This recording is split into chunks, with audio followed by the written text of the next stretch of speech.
best of the gridiron.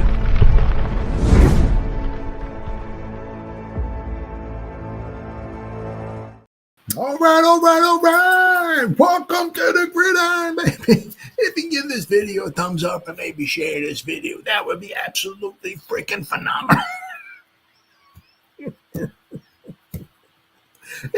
Subscribe to my channel. Thank you. If not, please go down below, hit the subscribe button, hit that bell icon. That way next time I go live or if I put a video out, you'll be notified. And it's free of charge. What do you got to lose? It's totally free of charge. But if you are subscribed to my channel, thank you. If you want to help support my channel, in the description box below, very top link in the description box takes you to my membership page. I got 3 different membership levels. Each one has their own little perks to them. So if you want to help support my channel out, it would mean so much to me. And I thank you in advance. Thank you. And then finally, just underneath that, there's another link. It takes you to my Facebook group. It's called the New York Giants to Gridiron. It's my Facebook group. We have over 9,500 members in the group. It is doing simply marvelous, might I add. Basically, if I'm alive and breathing and if I got internet access, I'm putting stuff in this group darn near 365. It's called the New York Giants to Gridiron. It's my Facebook group. Please join it. You will not be dissatisfied. I promise.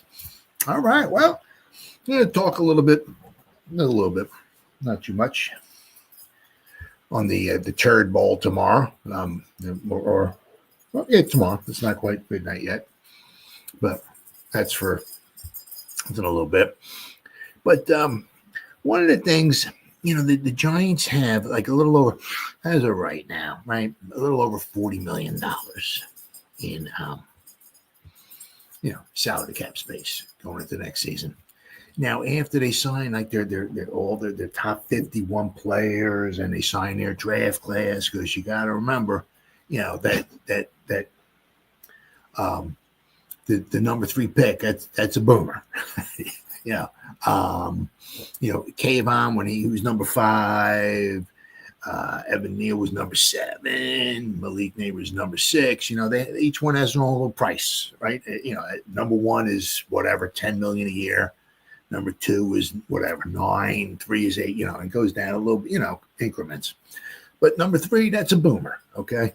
Now, obviously, you got the guy for 4 years. You're not going to, you don't sign him, pick up his 5th-year option right away, this, that, and the other thing. But, you bring him in, you maybe give him a signing bonus and this, that, and the other thing. And so if his initial hit is like, say, $8 million, obviously you can bring it down. If you, give him a signing bonus, you can probably bring it down 4 or 5, somewhere around there.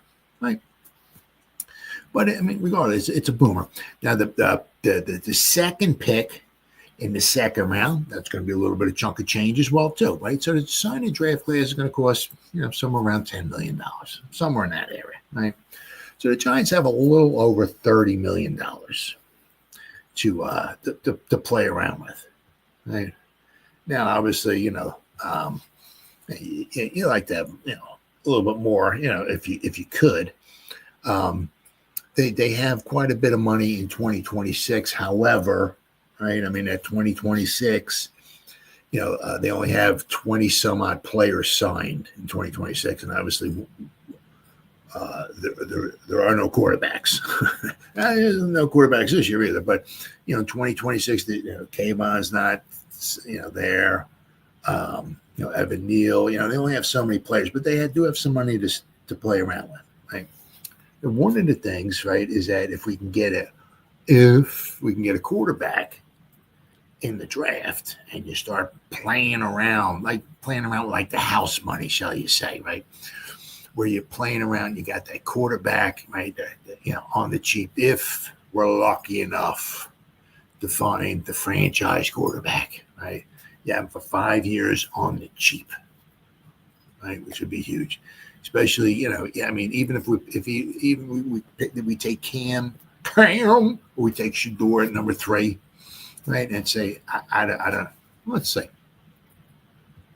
Let's check this out here. NFL draft. Try to see. Pay scale. Where's the number 3 guy at here? NFL rookie scale. Okay, let's see this here. Oh, here we go. Year 1, 7.1. Oh, wow. 12 year 4. Where? All right. Well, basically, the 2025 rookie scale. Oh, okay. Year one, I got this, I guess, all figured out here. The year one, they're 7.1 million, then they're 8.9, then they're 10.7, then they're 12.5. So basically, it looks like the pick number 3 in the draft is going to cost the Giants a little over $39 million, so almost $10 million a year. Right. And as I said, the first pick is what? First pick's about $10.5 million. The second pick's about $10 million. The third pick's a little under $10 million. So it goes down from there, right? So, but regardless, it's like $9.75 million.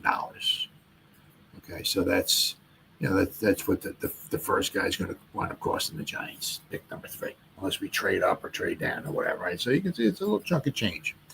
But obviously, you like to have a little bit more going into free agency if you can, right?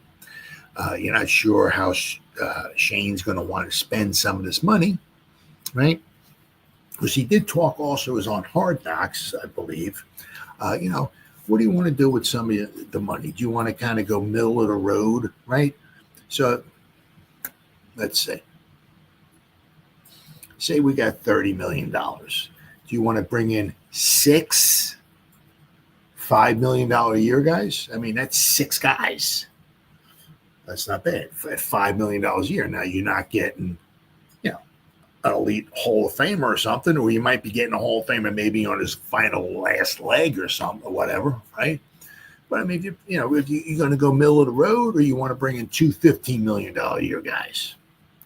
Obviously, those 2 $15 million a year guys, right? They're plug and play starters, wherever they might want to be. Right? You're bringing in 2 studs, right? Hopefully, maybe. You try to go out there and maybe get somebody, obviously, hopefully, maybe, just coming off their rookie deal, right? Somebody who's had a track record of trying to stay healthy, okay? Coming off their rookie deal, who might be 25, 26 years old. You bring 2 guys in at $15 million. I mean, those are 2 plug and play players right there, right? As I said, you want to go middle of the road, or do you want to get one $15 million a year guy, whatever, and then a bunch of $3 million a year guys, it's what do you do, right? So it's always interesting to see how Shane winds up going, right? But we do have some guys here, right, that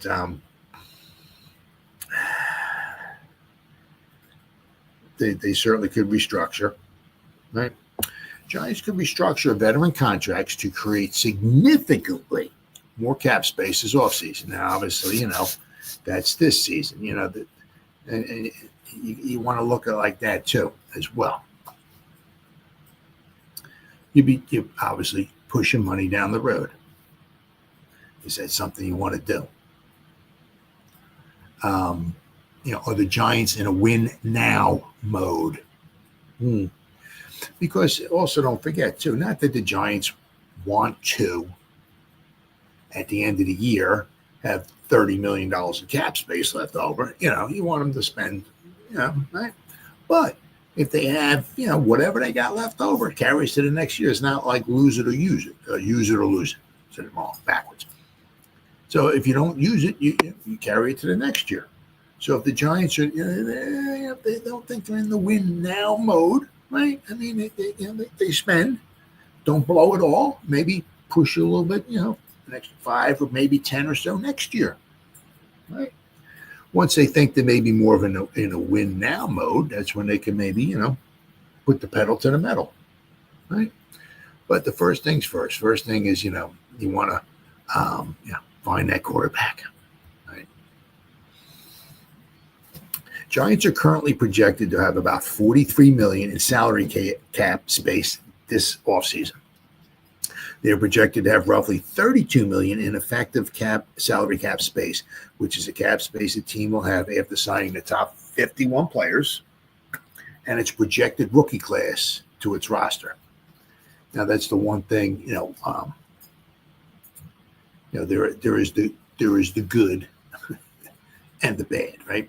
You get the good, right, is you have pick 3, right? So hopefully, knocking on wood, whoever you pick is going to be a plug and play player, a star, a stud, right?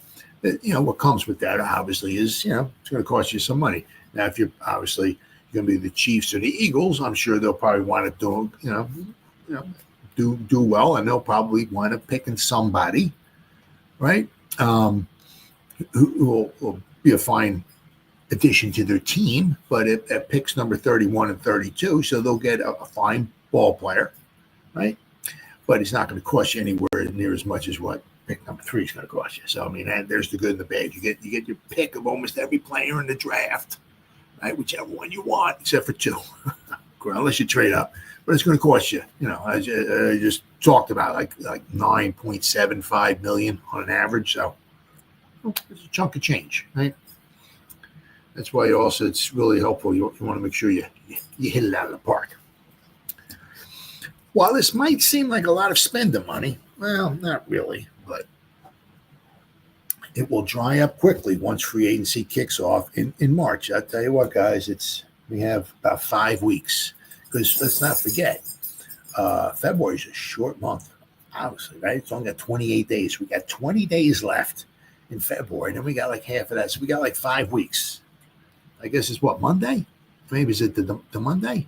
So we got like about 5 weeks, and free agency is going to start. Wow. The season's not over with yet, and we only have five weeks of free agency. So watch out. Thankfully, the Giants do have some moves that they can make to create more cap space this offseason and fuel a spending spree. Well, I mean, I said it's nice that, to fuel a spending spree, but, you want to see returns on it, I mean, there's nothing worse, right? I mean, and then, if you go, you start moving around a bunch of money, you start extending contracts or doing the contracts and pushing money down the road, and you go into the season, you don't have a quarterback, you don't have a good quarterback or whatever, and it's just like almost a totally wasted season. And all you've done, you wasted a season and you pushed even more money down the road. So hopefully if they do go on some type of a spending spree, right, they'll be bringing in some, good players, but hopefully, they have a good plan in mind. Like, I think we're going to get Cam, or I think we like Shador. We're going to get him, hopefully. Right, hopefully they got a good plan in mind. Because I said, you can spend all this money and get everybody all excited, but I mean, if you don't get a quarterback or a good quarterback, right, you've wasted another season, and you've just pushed money down the road. Right. The Giants can restructure contracts to create cap space. Giants have several contracts that they could restructure to create a significant amount of cap space this offseason. Now they got edge, obviously Brian Burns. Now I'm figuring that they're talking about restructuring these, and they could save apparently additional cap space. Is that right? 28, 30. Yeah. Okay. Well, okay. So whoever is from Empire Sports Media. Let me hold on here. This is from Anthony Rivardo, I guess. I think that's how you pronounce his name. So I did not try to figure this stuff out or whatever. But apparently they figured it somehow, right? They could restructure Brian Burns' contract and save $16 million. Now, obviously, because he's got a big cap hit, right? But once again, all you'd be doing is pushing money down the road. But that's $16 million that the Giants could free up, right? Then they could do Sexy Dexy. Now, according to this guy here, he talks about Sexy Dexy would be $9.88 million, almost $10 million if they were to redo his contract. So between Brian Burns and Dexter Lawrence is $26 million they could free up. Once again, you robbing Peter to pay Paul, whatever. I mean, you're getting that money now, okay, but you're pushing it down the road. All right. Then Andrew Thomas, $12.5 million. So between Burns, Lawrence, and Thomas, right, 26, 36, $38.5 million you'd be saving between those three guys, possibly, if they wanted to restructure those contracts. I guess, according to this guy, $38.5 million more you can get.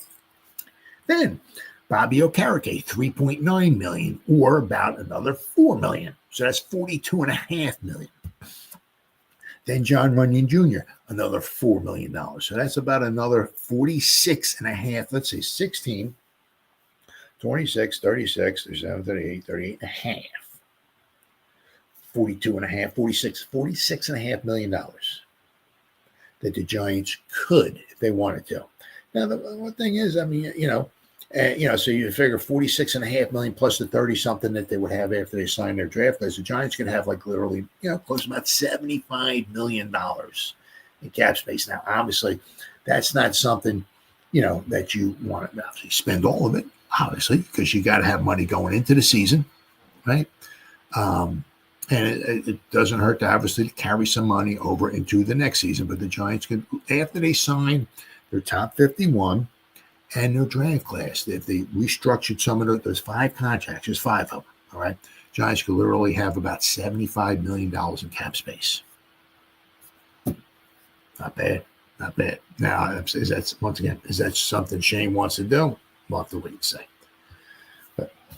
So although the Giants' current effective cap space projection ranks to be 12th in the NFL, they have plenty of room to balloon that total without even trading away or releasing any of their starters. Just by restructuring contracts, there's about $45 million in additional cap space that the Giants could create. Of course, there are drawbacks to restructuring contracts, though. Sure, it lowers the player's cap hits and creates immediate cap space to utilize. However, it also pushes guaranteed money down the road, increasing the player's cap hits in subsequent years of the contract.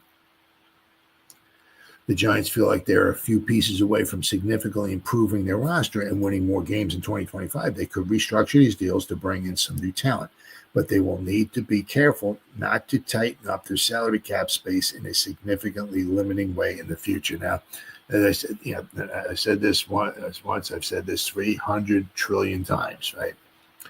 See, what the Giants do, and a lot of the other teams do, right, is, they'll take the money, right, and if, say they're restructuring Sexy's contract, right, so they'll push the money down the road, okay, but by the time his contract is up, okay, Sexy will have his money, and the contract pretty much be like off the books, right? After his contract's up, the money is in Sexy's pocket, and the contract is no mas, gone, poof, gone.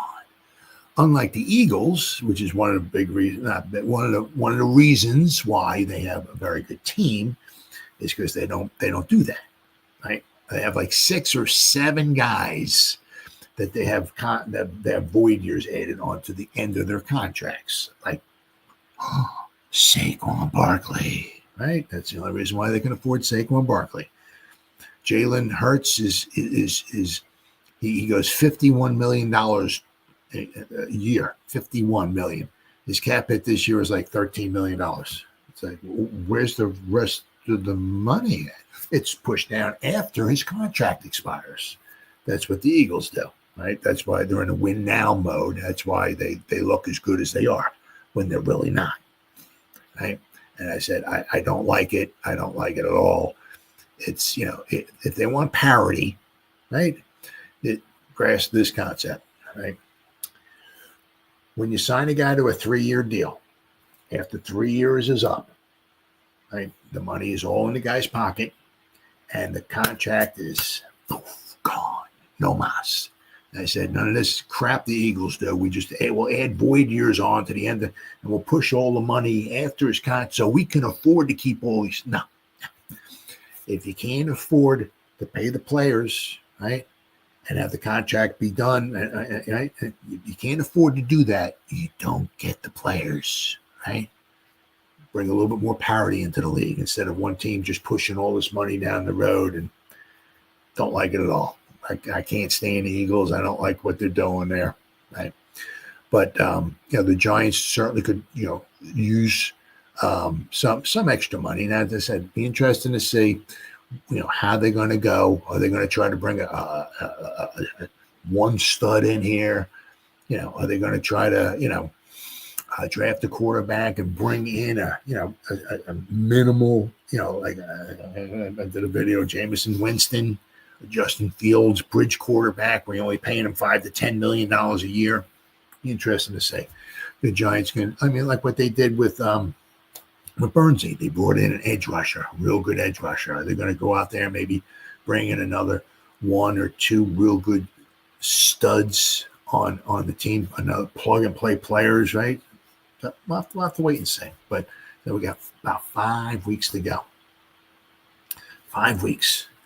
And free agency is going to start. So we'll have to wait and see. But the Giants, I said they only have like the 30-something million dollars.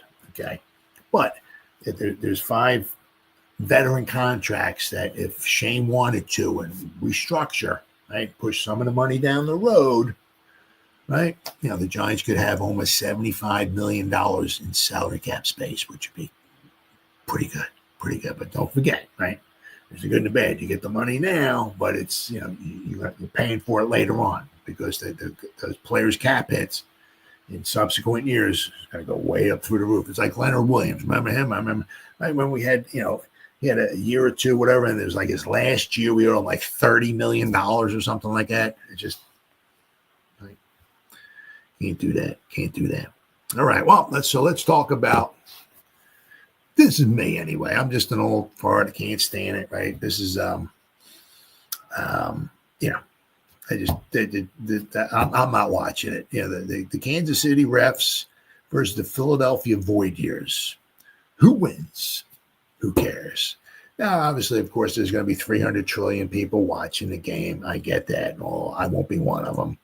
I won't watch it. We'll never watch it. I don't care. Could care less about who. They're like the Chiefs.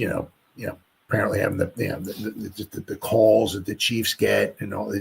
And then I said once again with the Eagles, the Philadelphia Void Eagles, right? Why the Void Eagles? Because they put void years on the end of their contracts, their big players' contracts, so they can afford these big players, right? They didn't put the void years on the end of the contracts, and they actually paid Jalen Hurts $51 million a year like they're supposed to, right? Then they wouldn't be able to afford these guys. So therefore they wouldn't be in the Super Bowl because they wouldn't be that good, right? As I said, I absolutely can't stand both teams. I'm sick and tired of seeing the Chiefs win. I just can't stand the Eagles, so I won't be watching it. Hopefully it'll be a good game, right? There's nothing worse than getting all excited for a Super Bowl and it just winds up being like a blowout. Not a lot. Often there's not many blowouts. Usually, there've been some pretty decent games. It was the one game, obviously, but the Chiefs lost to the Bucks, right? That wasn't very close.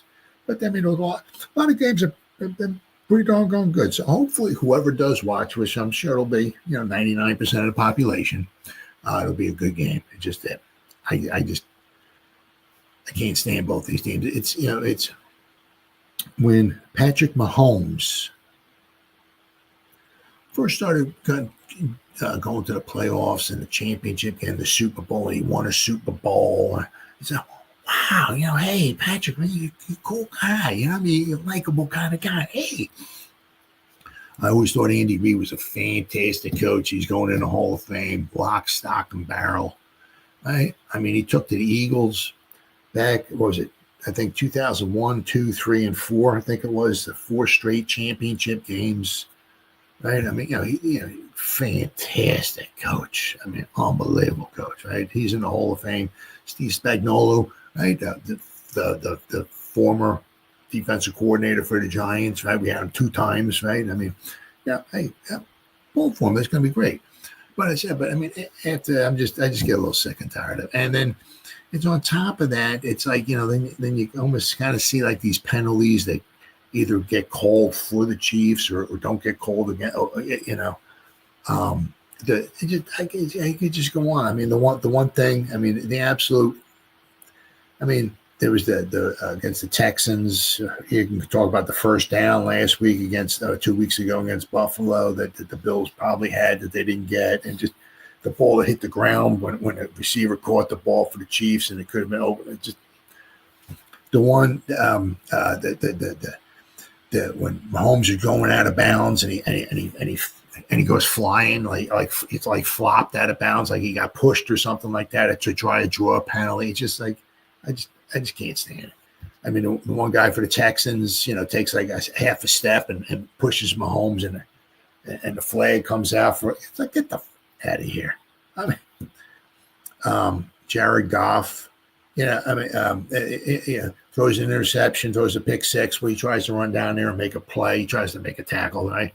Meanwhile, the commander guy goes and like almost launches himself and like the top of his helmet or whatever hits Goff's the bottom of his helmet, and Goff has to come out and he goes in the blue tent and all of that, and he wound up being okay. But a guy like nails him right there. I mean, it's like no penalty, nothing. That was fine. That was bad. Well, first of all, it wouldn't be Patrick Mahomes because he's a gutless little C. Right? That's so he wouldn't be there. Right? He's a gutless puss. Right? So he wouldn't be there in the first place. But if that were him, right? If somebody actually forced him and picked him up to run him over there, you're going to try to make a tackle, right? And the guy did that on Patrick.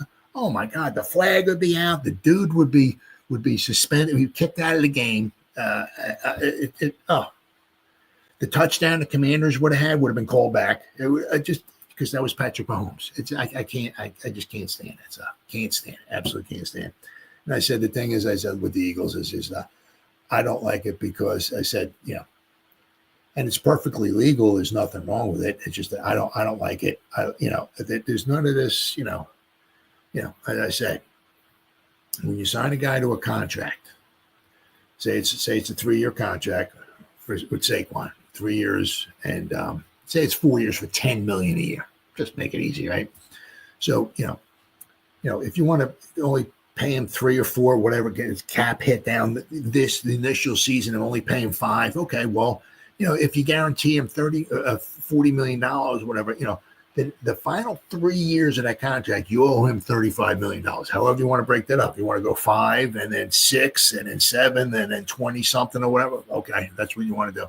But after the 4-year contract is up, all the money you owe Saquon is in his pocket, and the contract is off the books. We're not pushing void years on the contracts, pushing money down. No. If you can't afford the players, you don't get them. Simple as that. They go to another team. Plain and simple. You want parity? Well, that's what I'm saying. I mean, you can't be hoarding all the good players, right? We'll just push all the money down the road, and so that way we have a really good team right now. So hopefully, can win. No. You can't afford the players. You don't get them. And as I said, I live about 20 minutes or so from Philadelphia. They're just absolute scumbags. I can't stand it. I can't stand them. Can't stand their fans. They're just can't stand everything. So, I know there certainly are some people out there, who won't be watching, who could care less. I don't know many people out there that like the Eagles other than from around here. And, as time goes by, I'm sure there's more and more people that absolutely can't stand the Chiefs.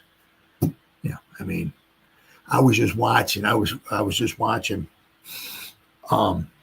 something on YouTube. I can't remember the name of the video. Hold on.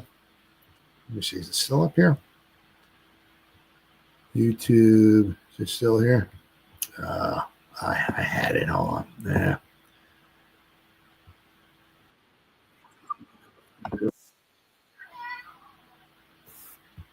It was a video that talked about. Oh, there it is.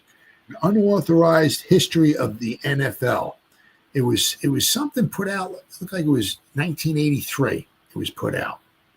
It was PBS did something on it, and they were talking about like how gambling is in shocking, right? How games get fixed and all that stuff are in the NFL, right? So they talked about one guy who was in jail. He came out, he was interviewed and all that, but his face was, he had a beard on and all that stuff to protect his identity and everything, but he was in jail. And he said he talked about that he in four, I think he said four games. I think he said 68, 4 and 69, and 4 and 70. He had 4 games each year rigged for the mob. Like, yeah, because obviously it's a big deal. Big, there's a lot of people. The games he had rigged. He named sometimes like referees. Sometimes he named coaches. Sometimes he named players involved in this stuff, because it's all big bucks. And nowadays, I mean, the amount of money going to get bet on this Super Bowl. So I mean, obviously, where there's a will, there's a way. I mean, there's people that are, it's like, hard to believe. I know, right? Go out there and so whether it's I guess mobs or whatever, right? A lot of money be made on this, and if you can get somebody to help you throw a game, with a referee, right? Sometimes there's some of the guys that they were talking about. If you listen to that video, once again, it's called "An Unauthorized History of the NFL." It was some mobsters that were talking about. They had referees, right, help throw the game, right, like the refs are kind of nowadays. One of the things too that a lot of people don't know about, especially if you're a Giant fan, the 1946 championship game. The mob went. There were 2 guys. Frankie Filchock was one of them. The Giants, right? The Giants and the Bears played each other at the Polo Grounds in 1946. At least 2 guys for the Giants were approached by mobsters to help throw the game in the Bears' favor. Well, the one guy, I can't remember his name, but he got kicked. He was not allowed to play, and he never played ever again. Frankie Filchock, who was the quarterback for the Giants, he denied it at the time. So he was allowed to play. And in the game, he threw 6 interceptions. And the Giants wound up losing 24-14. Right? So it goes back a long way, a long time ago. We're talking 46. We're talking a championship game in about 80 years ago. Right? The mobsters went to Frankie Filchock and somebody else and offered him a bribe. One guy didn't get allowed to play. Frankie Filchock, the Giants quarterback, I said he didn't get involved or whatever, but it was found out after the game was over with that he was offered a bribe or something like that. I think he got kicked out of football, right? And he threw 6 interceptions in the game and helped the Bears win with the football. So, where there's a will, there's a way. Where there's money, things are going to happen, right? So, I don't know, Now the thing is, when we're talking games, individual games, because that's a lot easier to throw, right? I don't know what the odds are for at the beginning of the season to have the Chiefs three-peat, what that would be, what those odds would be. But I mean, I bet you if they put down like a few $1 million on the Chiefs to three-peat, it's hard to keep having throwing game after game or whatever. I mean, that's really tough, right? But usually it's a game here and a game there that gets thrown, and which helps the mob make money. But once again, where there's a will, there's a way. And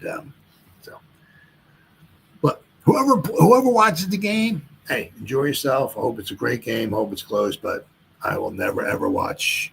I will never watch the Chiefs or the Eagles play. So I will not be partaking in the Super Bowl. Could not care less who wins. The only thing that will make me happy is that one of these teams will lose. Right?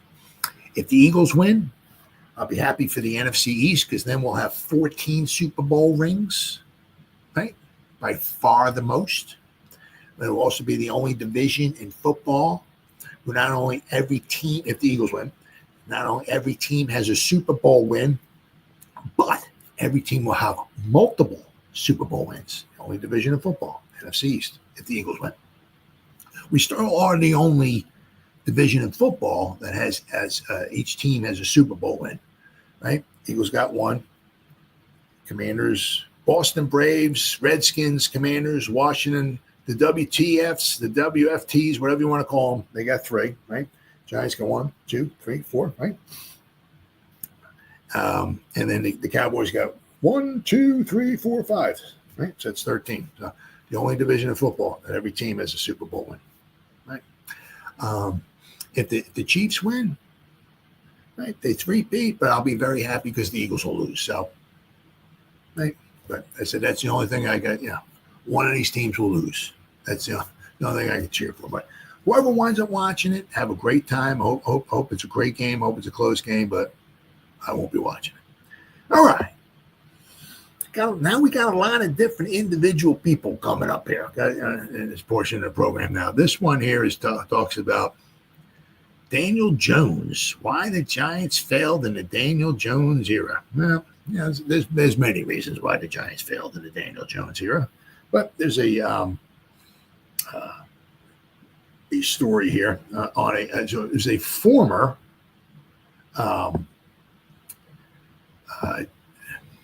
what was he?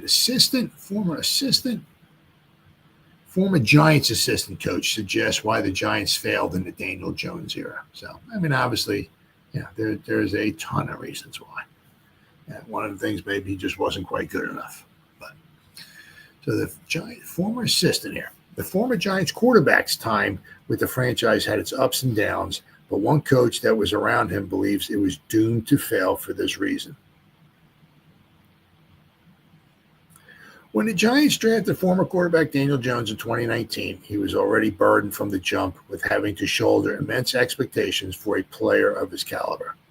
Giants selected Jones at the number 6 overall pick in the draft, a decision that is still argued to this day as one of the most questionable in franchise history.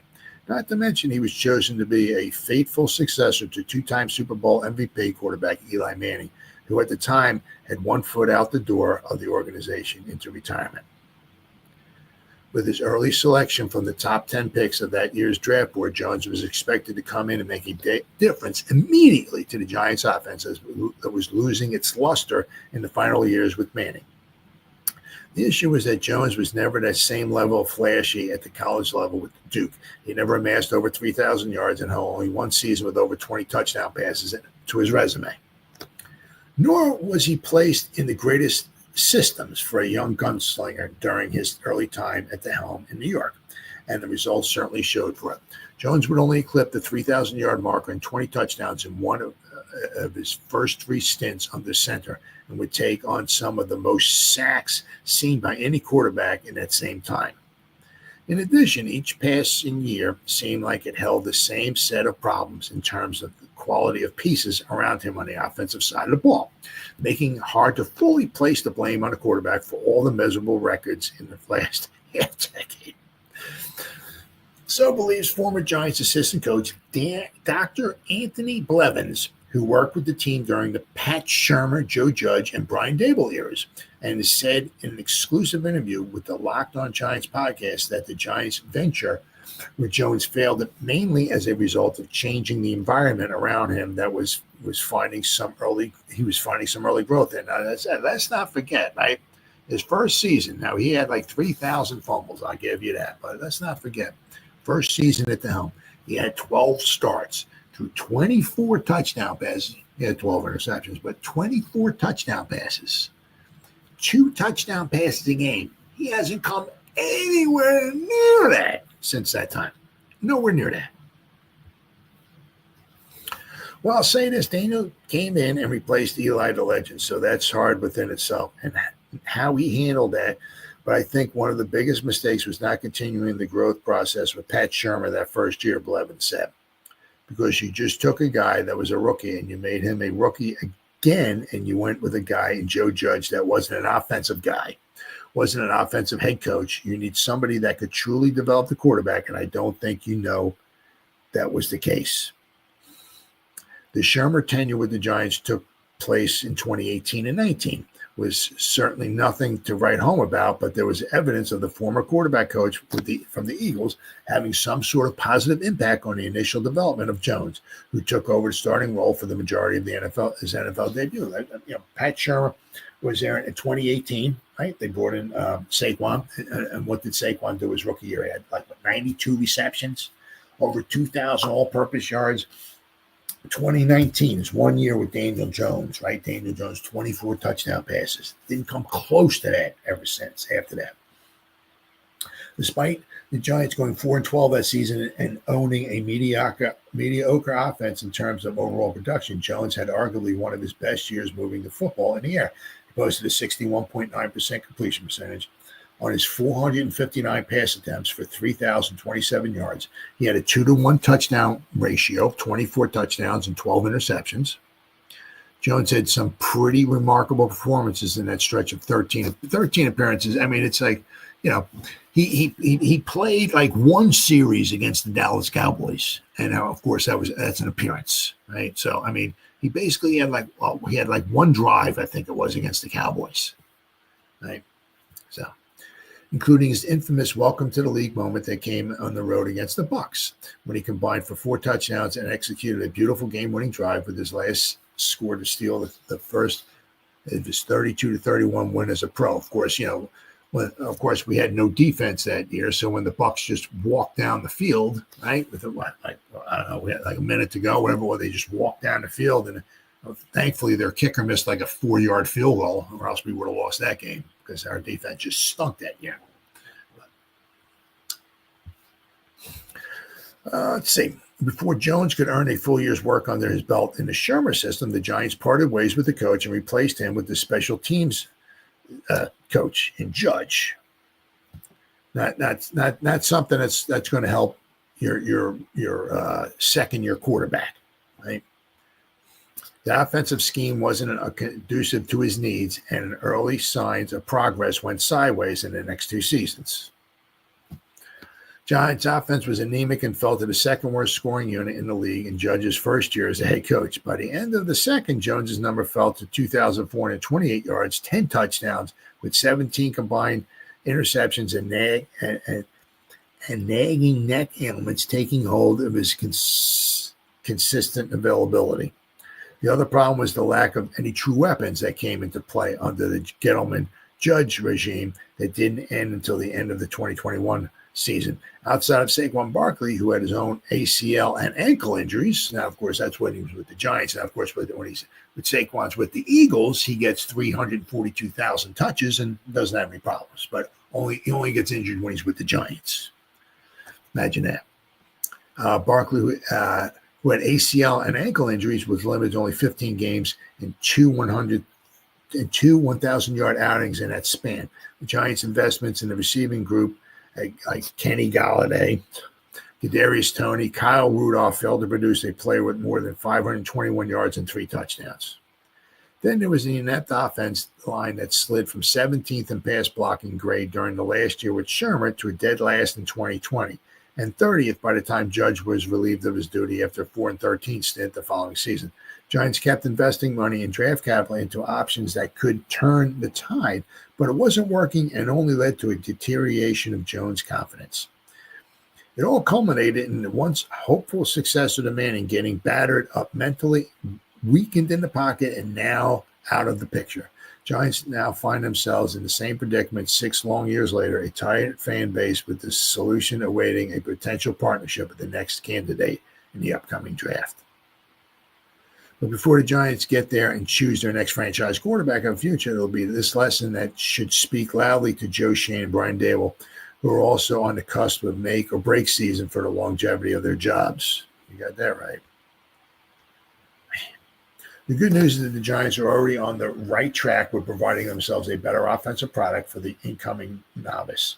They have a few pieces on the front who show that they're valuable pass blockers when healthy and have unearthed some building stars in skill players like Malik Neighbors, Tyrone Tracy, right?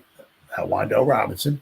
As Blevins mentioned in the interview, they still have a good offensive minded leader in Daboll, who might be calling the plays again unless it gets handed over to Kafka and hasn't forgotten how to coach. He has just been waiting for his arm to mold like he did in Buffalo with Josh Allen.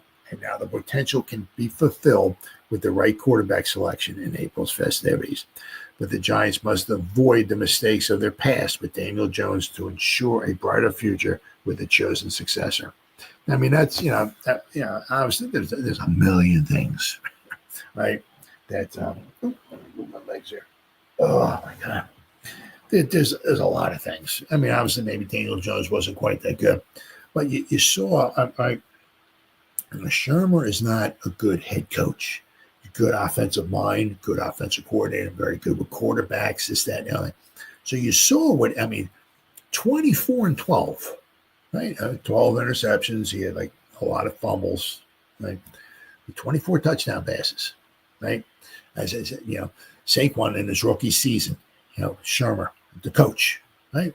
Got over 1,300 yards rushing at like 92 or 93 receptions, or 91 receptions as a rookie. I mean, just crazy. Over 2,000 all-purpose yards. Fantastic season, right? Sherman comes in, first year with Daniel Jones, 24 touchdown passes, 2 touchdown passes a game. Hasn't come close to that since with the Giants, right? Then, of course, then you let him go. 1 year with Sherman. Then you bring Judge in, who's not an offensive-minded coach, right? Bring him in. So, I mean, that's almost another 2 years wasted. Then you bring Dable in, right? But, between getting pounded in the pocket, sacked, injured, right? Not having a great offensive line, not having a ton of weapons to throw. There's a lot of blame to go around. A lot of blame. And also some of it might quite possibly be Dave Gettleman drafting the dude at number 6. But there's a lot of things that could happen. But obviously Daniel Jones is no longer the Giants' problem.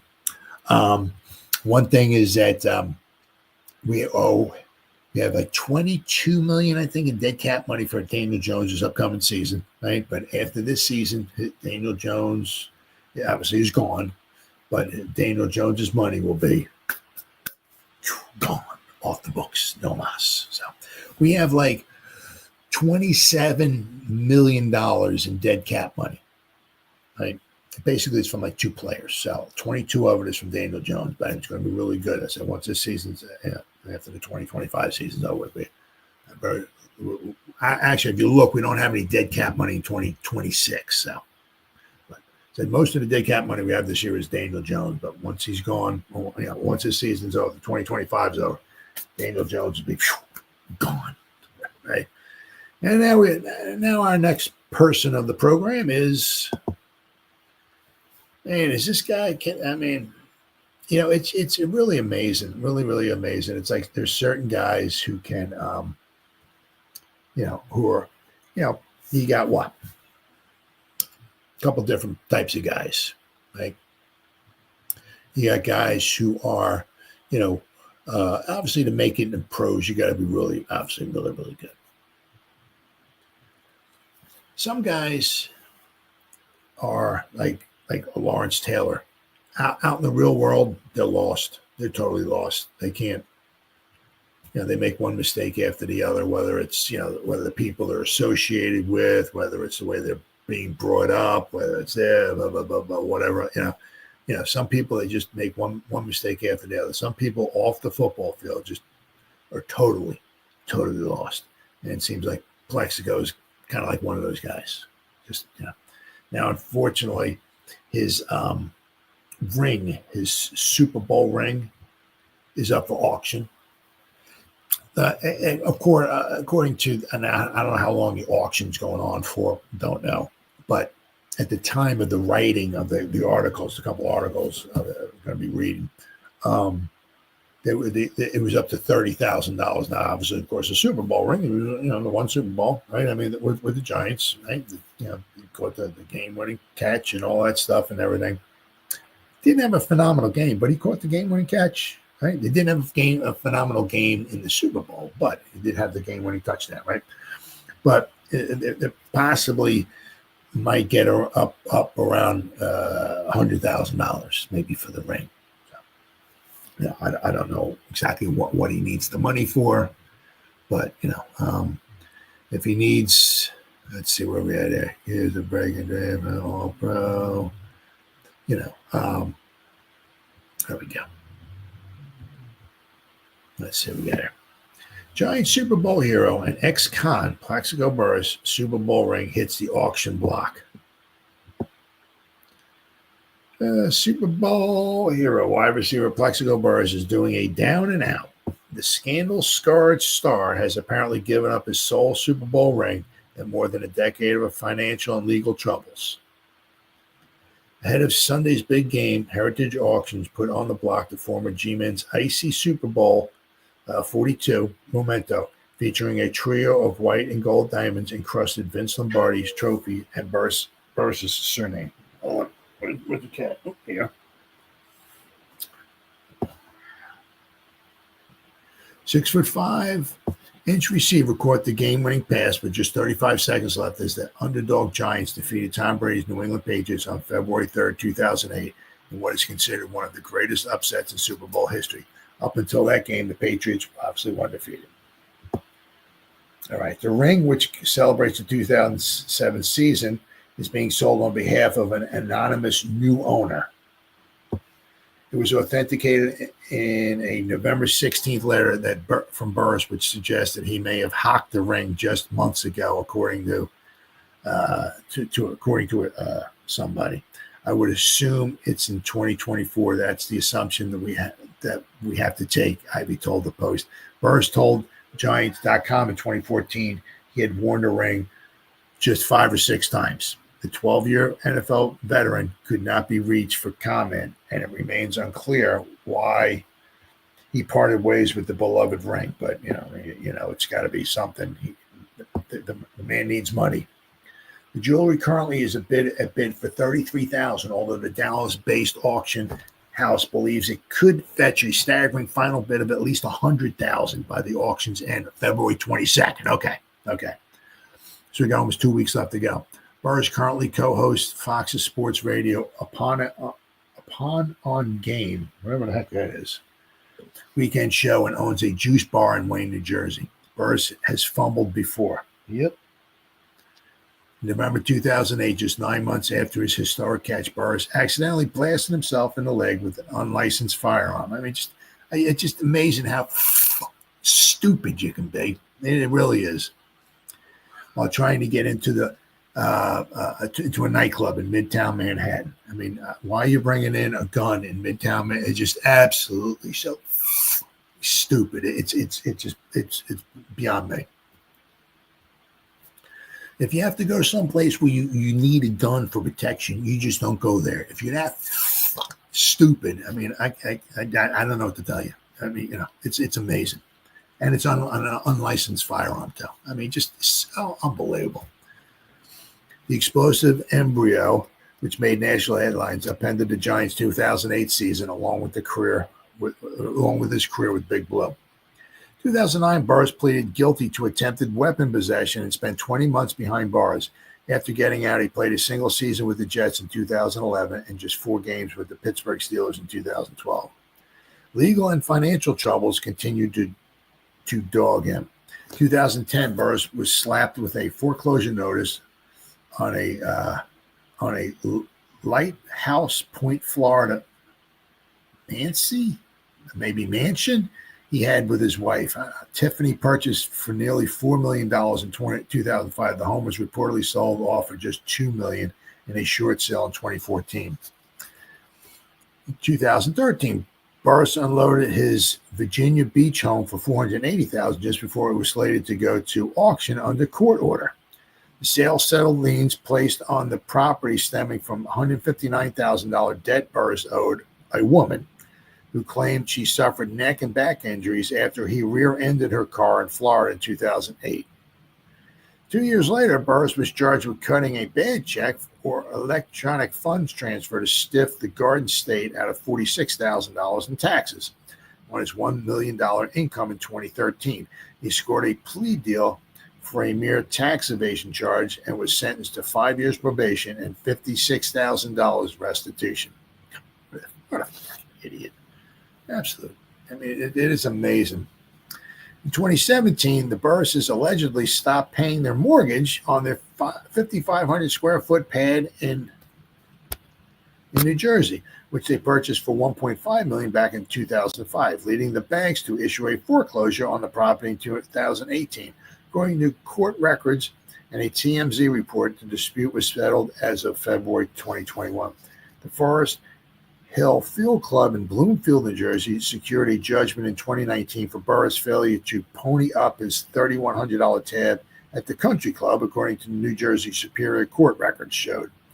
Along with Burris' ring, Heritage is auctioning off a signed Tom Brady Patriots jersey, which the legendary quarterback wore in 2017. It's expected to fetch $250,000. Wow, unbelievable. Let's see what else we got here. Here's a Super Bowl ring up for auction. Plexico is parting ways with this Super Bowl ring. I mean, Plexico Burris Super Bowl ring is up for auction. Diamond-crusted 14-karat white gold ring listed by Heritage Auction currently is a bid of $35,000, according to the item description listed by the auction house.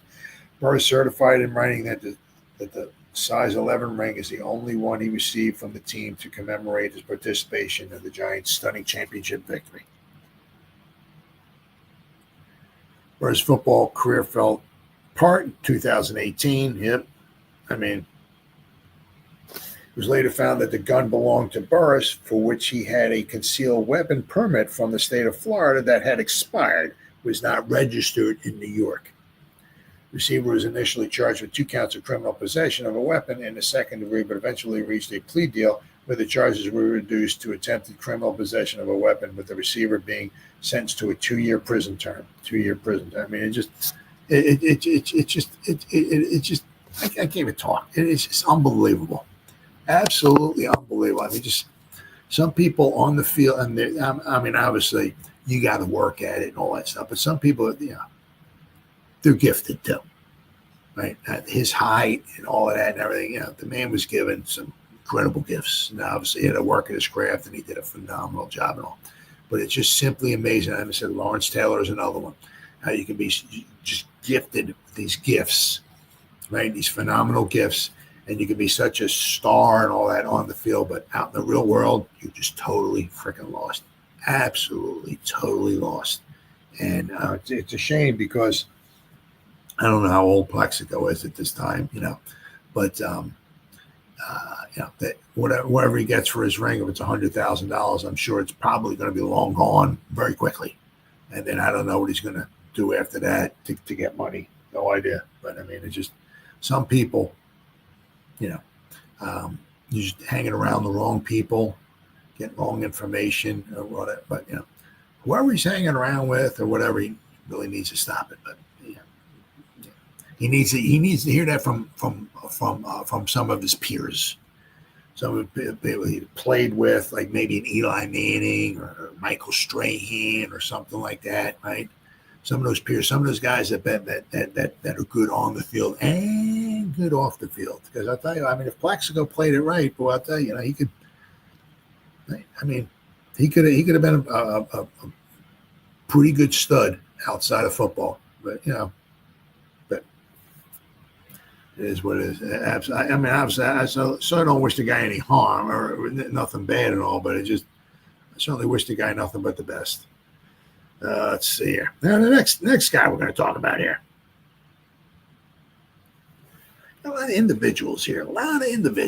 Now, of course, good old Micah Parsons. He said every time he plays the Giants, he says it's personal because apparently they lied to him. It's hard to believe. I mean, Dave Gettleman lying to you, right? Isn't that kind of shocking?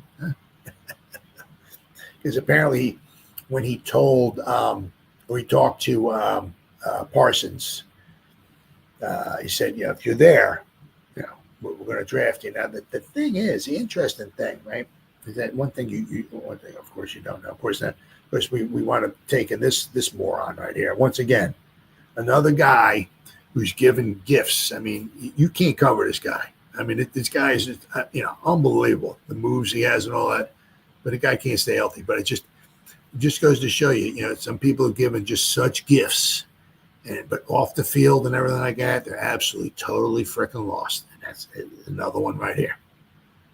Kadarius Toney, absolutely a total freaking moron. Absolutely unbelievable. But you can't tell him anything. I mean, I can't tell him anything. Once again, he has to listen to, some other people, to try to change his life around. But this guy's lost, though. Absolutely lost.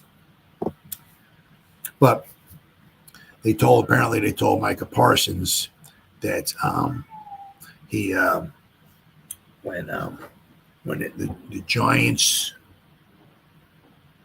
were drafting at pick 11, and I don't know how it was going to work out. They apparently were telling him that if he was there, they were going to draft him. And, of course, we know that didn't wind up happening. Now, the interesting thing was, hold on a second.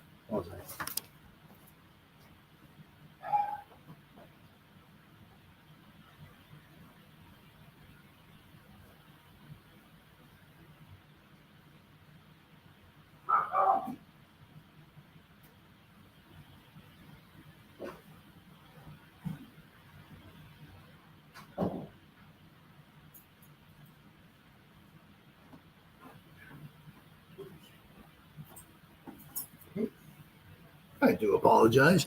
But the thing is when Gettleman apparently told him that, he was going to try to draft him, and if he's there at 11, he's going to take him. Well, the thing is that they were apparently, apparently, I guess Gettleman was not very good at keeping secrets or whatever. And that's one of the reasons why the Cowboys were 10, right? The Giants were 11, and the Eagles were 12, I think it was. The Eagles jumped over the Giants and traded with the Cowboys. Right? And they took Devontae Smith. Now, apparently there was, speculation, or the word was out or whatever, that the Giants wanted Devontae Smith. That's why the Eagles jumped in front of the Giants and traded with the Cowboys to get Devontae Smith. Now, if Parsons didn't get taken at 10 and the Eagles didn't jump the Giants to number 10, and if somehow Devontae Smith and Micah Parsons were both there and at pick 11, who are the Giants going to take? They told Micah Parsons they were going to draft them, but apparently, as I said, the word was out. Apparently, this some like maybe with Schoen, it kind of seems like they do a pretty good job at maybe kind of keeping things on the hush hush. Maybe obviously you hear all these people saying all this stuff. The Giants are going to definitely. I heard Giants are taking this, or I heard the Giants are taking that. Right? Seems like they do. Schoen maybe does a decent job of kind of keeping things on the hush hush. Well, apparently Gettleman really wasn't very good at that. So apparently I said the reason why, the Eagles jumped the Giants and went to number 10, right? And traded with the Cowboys. That's kind of an odd thing too. Interdivision trade, right? I mean, it's not like it's an interdivision trade like in the 5th round or something like that. Okay. But with picks 10 and 12, obviously, the Eagles and the Cowboys both won out on that one because Devontae Smith is a very good wide receiver, very, very good wide receiver. He's certainly better than what we got, right? But we did get Evan Neal out of it as well too. But would you rather have, so Micah Parsons was there at 11. Would you rather have Micah Parsons, or would you rather have Kadarius Toney and Evan Neal? The thing is that Micah Parsons was there, so was Justin Fields. So the Bears called the Giants. We traded back all the way back till the 20, I think it was, right, and we took Kadarius Toney, but we got the Bears' number 1 pick, first round pick, the following, which wound up being number 7 overall. So we wound up with 2 first round picks. Of course, we had to drop all the way back to number 20. But without question, obviously, hindsight's always 20/20. Now, if Gettleman had the chance to do it again, he probably wouldn't have. Not that he'd ever get a chance to do it ever again. But if he had a chance, I'm sure he would have stayed put drafted Micah Parsons, and the rest would have been history. But Micah Parsons, he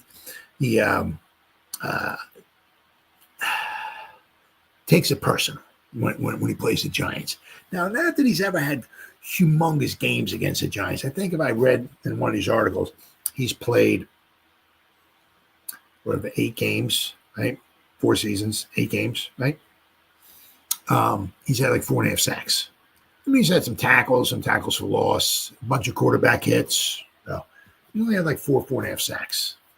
So I'll take that. But he's not that he's had phenomenal games against the Giants, right? But Micah Parsons makes stunning claim about the Giants. Parsons revealed that during the 2021 draft, he was under the impression that he was going to be a Giant. If it ever looks like Dallas Cowboys outside linebacker Micah Parsons seems a little extra juiced up every time he lines up against the Giants, that's because he is. Parsons, whom the Cowboys selected 11th in the 2021 draft out of Penn State, told Bryant McFadden on CBS Sports that the Giants lied to him about their draft intentions that year. Yeah, people don't know this, Parsons said during the interview on Radio Row at the Super Bowl. They told me if I fell to 11, they were going to pick me. That's why I punished the Giants every time he hit it. I mean, he plays good.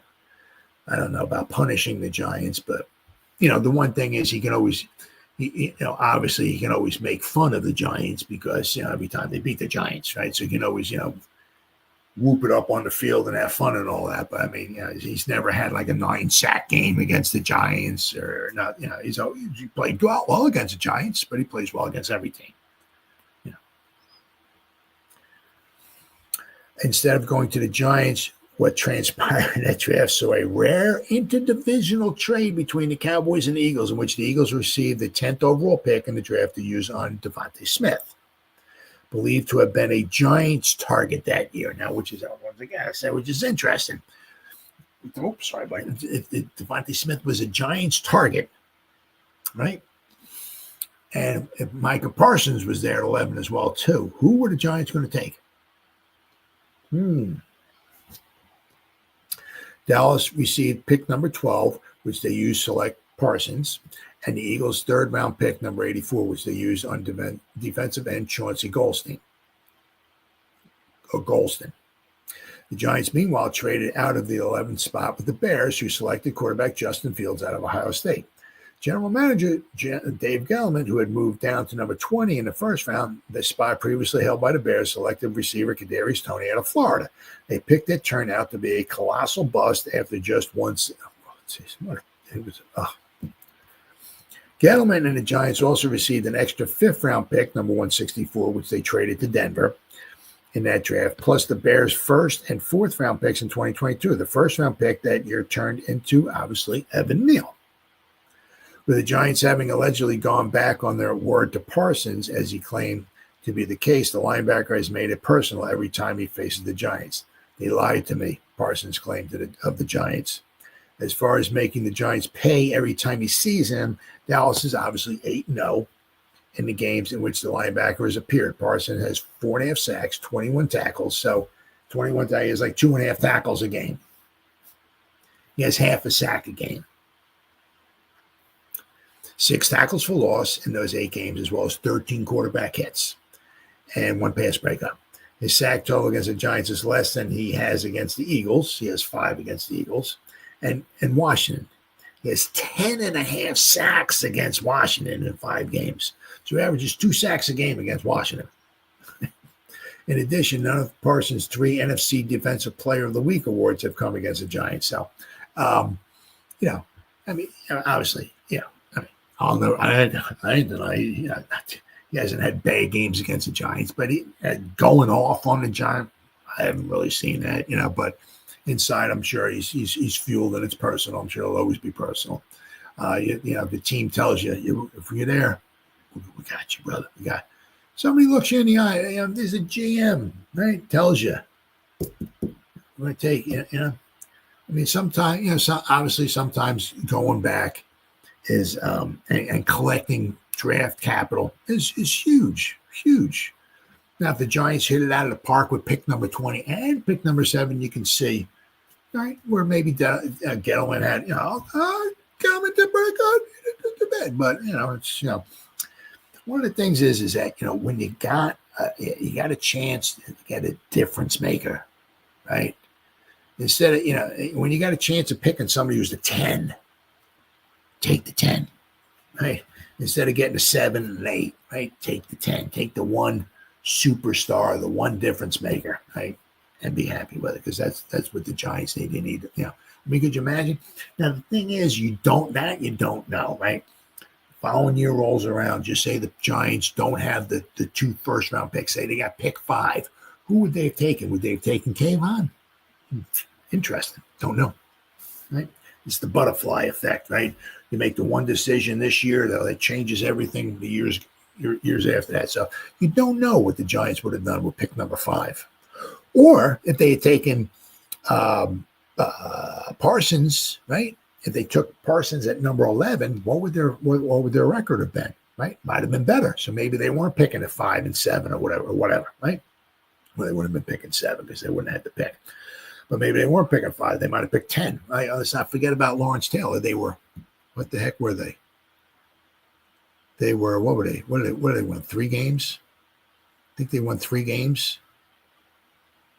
Let's say in 1980. I mean, they were bad in 1980.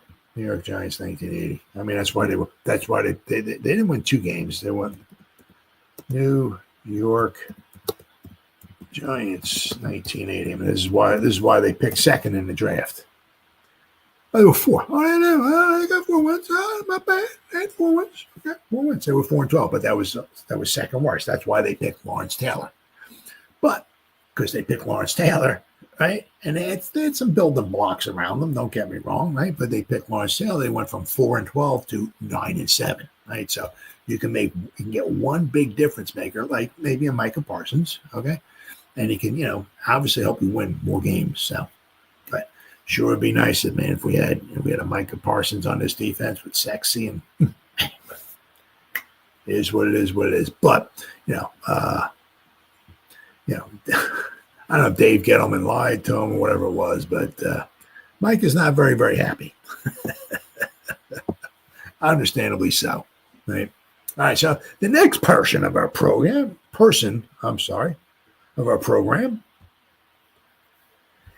anybody remember this guy? Huh? How about this guy? Huh? How about that Jalen Hyatt? Huh? Well, he was doing some talking. He said he mentioned a couple things here. One, he needs to focus on being better in 2025, and he wants to move around more in 2025 as well. So now the interesting thing is, what do because this stuff we don't know. We don't know. We can start maybe taking the pieces of the puzzle and putting them together, right? If the Giants draft a wide receiver, say maybe in the 3rd round, or if they go out and get a wide receiver in free agency, right? Something like that. I'll kind of let you know, right, what they think of Jalen Hyatt. Or if they open up their and do a little bit of spending and bring back maybe Slayton, that'll let you know what they do with Hyatt, okay? But the thing is that, he could not beat Slayton now. Just right. So we had Slayton, we had Malik, and we had Wandale, right? And Hyatt had a hard time seeing the field. He was on the field like half as many snaps as he did the year before. 2023, 557. Okay, a little bit more than half. 557 his rookie season. 344 this past season. Now, of course, a lot of that's got to do with Malik, right? Malik and Wandale had over 300 targets between the two of them. They had 202 receptions between the two of them, right? Obviously, between all the targets going to those guys and those receptions and all that, obviously Slayton's numbers came down too. Not only Slayton's numbers come down, but obviously Hyatt. He had, was it 8 catches? I think it said. It was, Yeah, he had 8 catches. He had 19 targets. In his rookie season, he had 40 targets. Still no. I mean, we traded up to get this guy in the 3rd round, right? And well, why did we trade up to get the guy if the guy can't run routes or he can't make the start? And what's going on there, right?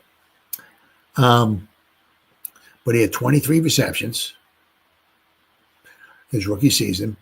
But he had 40 targets. This past season, he only had 19 targets all season long. It took him, it seemed the longest time to catch his first pass. He had eight catches. And the thing was, too, last year, his rookie season, 16.2 yards of reception. That's what you think with him. This past season, 7.8 yards of reception. 7.8. He 8 balls for 62 yards. His rookie season, he caught 3 times as many passes, 23. He had 8 receptions this past season. Now, once again, he couldn't beat out Slayton, right? Slayton is just about as fast, but he's a better route runner, right? Malik Neighbors, right? And then, of course, Malik, the man's on the field, right? And Wandale, right? The thing was also, too, was that we were for the most part, relatively healthy on the wide receivers. Now, we've had times in the past where we've just been totally decimated at the wide receiver position, right? This year was not so much that. I mean, Malik missed a couple games, but Slayton was relatively healthy. Wandale was relatively healthy. Malik was relatively, I said he had the concussion, missed a couple games, but for the most part, we were relatively healthy. So the best players week in and week out were on the field, and apparently Jalen Hyatt is just not one of them, I guess. And he's got to start working on some of his craft. But at least he seems like he's saying the right stuff still. So that's huge. That's huge. You don't want to hear any sour apples or anything like that or whatever, right? But Jalen Hyatt is focused on being better in 2025. Heading into his 3rd season, Hyatt still believes the Giants can get things fixed.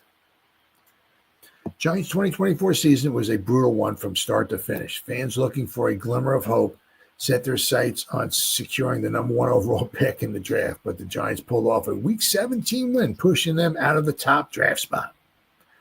Hyatt, who joined the Jake Asman show ahead of the Super Bowl, was honest about the struggles of the past season. Hyatt acknowledged that fans were upset about the loss of the top draft pick, but he made it clear that players aren't focused on the draft order. I understand what they're mad about, Hyatt said. Obviously, you want to have the 1st or 2nd pick so you can choose who you want. But the problem is we're in the league. We never go out there and try to lose games. We get paid. Not only that, we're all trying to win. That sentiment is a reminder that professional athletes, no matter how tough a season is, are still focused on doing the job to the best of their ability. And that's one thing you can certainly say. You can certainly tip your cap to a lot of. Maybe some guys might, small percentage might mail it in a little bit, but for the most part, you tip your cap to these guys. These guys go out there and they play hard every week. Right? What's so hard about it is when you're losing so many games, you don't want to lose again, he continued. The feeling is not a good feeling. It's tough going to that next week. Hyatt praised Barkley and admitted he is rooting for him. After a disappointing season in which he caught just 8 passes, Hyatt is determined to improve. One thing that he emphasized was his desire for more versatility in his role. I want to be moved around more, Hyatt said, reflecting on his experiences in college where he was frequently shifted around to different positions on the field. Just keep me on the outside, but also let me move around, he explained. When I feel like I'm moving around, I feel more confident. Hyatt admitted, though, that he has got to be more consistent in his play. I still have a lot of faith in my team, he said. I really believe that we have great players and we're going to get better. We're all trying to win. Let's see. What we got here? Ever since the Giants moved up in the 3rd round to snare Hyatt from Tennessee, they had struggled to find a place for him in their offense. I don't know. It's like, why do you go out and draft these guys? And I don't know. Yeah, I mean, obviously it's not that, it's a lot more than just that. But I mean, it's like you trade up to get the guy and you can't find anywhere to put him. I mean, do you think about this before you draft him? I mean, we draft him. Yeah, can't use him. What?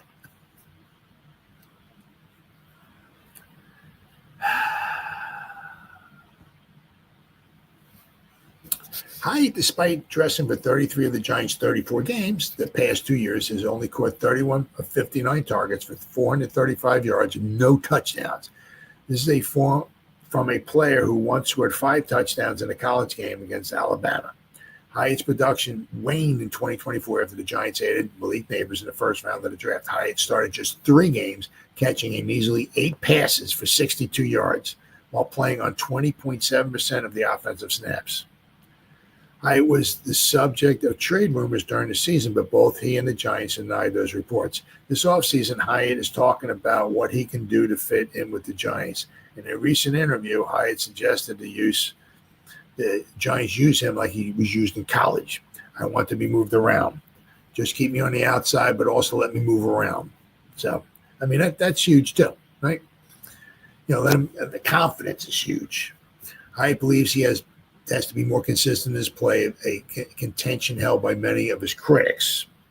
Hyatt has work to do if he has to break through with the Giants. Nabers is a budding superstar, and Wando Robinson has become a very reliable option in the short passing game.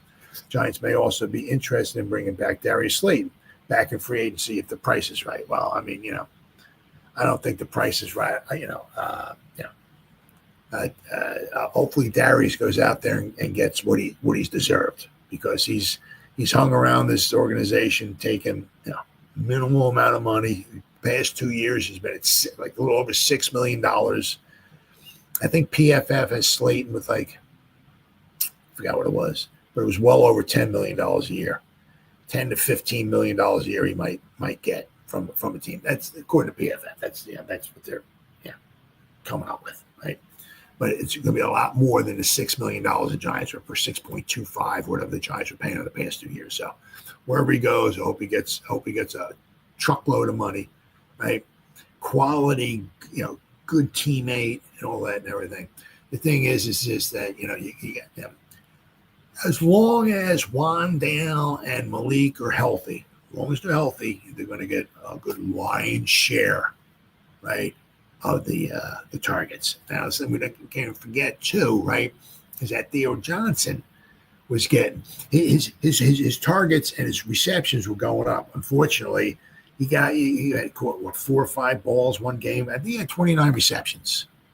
But of course, and then he got injured and the season was over. But in the beginning, Theo Johnson, I think after the first 4 games, I think he had 1 reception. I was like, I didn't even think we had tight ends on the field the first few games. I'm like, do we have tight ends? Or we just have a 6-man? Maybe we have 3 tackles out there and 2 guards in a center? Is that what's going on? What do we have tight ends or what's up? Well, once they apparently, got maybe more familiar with the offense or more confident, whatever, our quarterback carousel started finding them. And I think he had 29 receptions, which is not too bad. If he played all 17 games, he was on pace for maybe 40 to 45 receptions, which is not bad for his rookie season, right? Hopefully he keeps getting better. Unlike, I don't know what's going on with Daniel Bellinger, but Daniel Bellinger was, seemed to be kind of a budding kind of star, right, in his rookie season. And then we got Waller, and it kind of started going down. And it just past couple seasons, it's like, what's going on with Daniel Bellinger, right? But with Theo Johnson, Wando Robinson, and Malik Nabers, they're going to get a good portion of the targets. If we ever get I would love it if somewhere along the line we had a receiving threat, good mismatch receiving threat of a tight end and Waller. But of course he got injured and then he got retired. Then he retired. So, but if we ever were to somehow get a good receiving threat of a tight end, man, you put Theo one side, but receive it. That would be nice. But be interesting to see what they do with Hyatt. But one thing is, if they do bring in bring back, like say they bring back Slayton, I'll tell you all you need to know what they think about Jalen Hyatt. Because if they got Wandale, they got Malik, and they bring Slayton back, Hyatt's number 4, right? Or if they go out and they're not bringing in T. Higgins, but they go out and bring in a good wide receiver in free agency, or if they draft a wide receiver, say in the second or third round, right? That tells you all that they think about Jalen Hyatt. So, that might be one of the swings and misses that Shane made in his drafts. So it is what it is. The thing is that obviously they traded a third and fifth round pick to go get him, and it's like oh, now we really can't use the guy. Yeah, my bad. Oh man, stuff makes me laugh. All right, what we got here? 2 more here. Oh, there we go.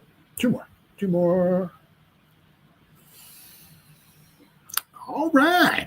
Well, some good news here, right? The Giants have struck gold in free agency. Jermaine Illuminor, right?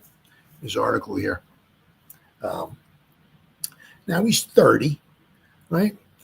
Interesting, very, very interesting to see. Now he's just a 2-year deal, right? Be interesting to see. Do they try to bring him back after the season's over with? Once again, it's going to be the same kind of thing. What they're thinking about with Evan Neal too. That because with obviously before this season starts, I can't remember what the date is. I can't remember. I'm an idiot. But they have to declare if they're going to pick up a 5th-year option on Kayvon, and they're going to declare if they're going to pick up the 5th-year option on Evan Neal. Now I'm assuming they're going to pick up the 5th-year option on Kayvon. I can't see him. Well, we'll have to wait and see. If they pick up the 5th-year option on Evan Neal, that'll certainly tell you what they're thinking about him, right? And if they pick up the 5th-year option,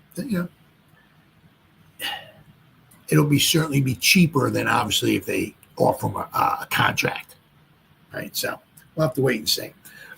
But if they were to maybe draft a tackle somewhere early in the draft, if they, I can't see him bringing in a tackle or drafting it. Bringing in a tackle from free agency. I just can't. I mean, they got Andrew Thomas, they got Evan Neal, they got Illuminor. I mean, for this season, bringing in or drafting a tackle high up, bringing in like Phillips, right? Okay, somebody's going to pay like $1 million or $2 million or $2 for whatever, or drafting a tackle in the 5th round or something like that. Okay, I can't see him going out and drafting a tackle or somebody like that, high in the draft or spend a lot of money for a tackle in free agency because we got 3 of them, right? The big thing is with Neal, right, is, are they ever going to try him in at guard? That'd be interesting to see. But where we at there? They got some nice, a nice little article here on Mr. Illuminor. Giants didn't make many big splashes in free agency last offseason, but they did land one of the more underrated signings in veteran offensive lineman Jermaine Illuminor. Coming over from the Raiders on a 2-year, $14 million deal, the 30-year-old lineman proved to be a stabilizing force on a unit that has struggled for years. Illuminor was initially brought in to be a steady presence at right tackle, but his value skyrocketed when injuries forced him into multiple roles. The right side, the left side, right? And let's not forget, right? Good chance Andrew Thomas is going to get injured again, right? I don't want to sound like Nancy negativity here, but he just seems like he might be just destined to keep getting injuries. I hope not, but so Illuminor is very valuable, very, very valuable. Until of course he wound up getting injured. But let's see. He was steady presence at right tackle, but his value skyrocketed. Injuries forced him into multiple roles. Across 925 snaps, he allowed just 4 sacks and 29 pressures, numbers that become even more impressive when considering that he was forced to play left tackle for a significant stretch of the season, a position which he has little experience with. His transition to the left side wasn't seamless at first. In his debut at this position, he gave up 7 pressures and a sack. Ugh. But he quickly adjusted and finished the final 5 games of the year, allowing just 1 sack. The ability to switch sides mid-season and still be effective speaks volumes about his adaptability and his technique. When he was playing at right tackle, where he's more comfortable, he was one of the better pass protectors on the team. But it was an absolute bargain. Given the state of the offensive line play across the NFL, finding a capable pass blocker for $7 million per year is a rarity. The Giants decided to move on from Illuminor today. They would free up $6.4 million against the cap for 2025. But at that price, now that's ridiculous. Now they'd be losing one of their more dependable linemen, a move that wouldn't make much sense for a team trying to stabilize its offense.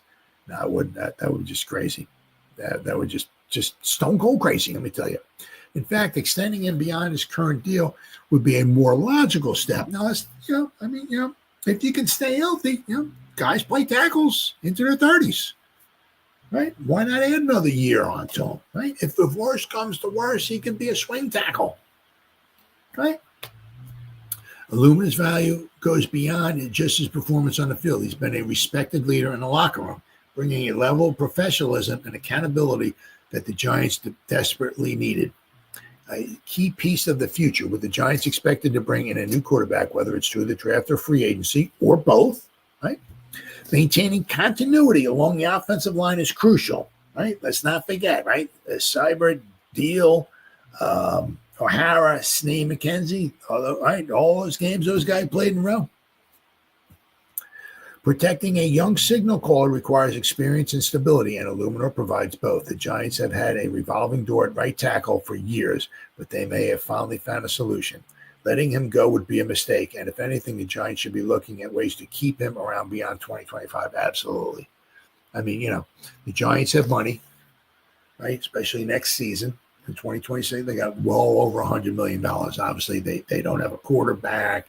Kayvon's not on the roster, so, but, I mean, $7 million a year for a right tackle. So, he gave up 4 sacks. He missed some time. He did miss some time, but, he gave up 29 pressures, I think, according to PFF. What do we had here? According to PFF, he gave up 29 pressures. 7 of them was against Carolina in the Carolina game. But that was when he went to left tackle. He gave up 1 sack and he gave up 7. But according to that, 1, 2, 3, 4, 5. According to the last 5 games, I mean, this is crazy, right? Call me crazy, right?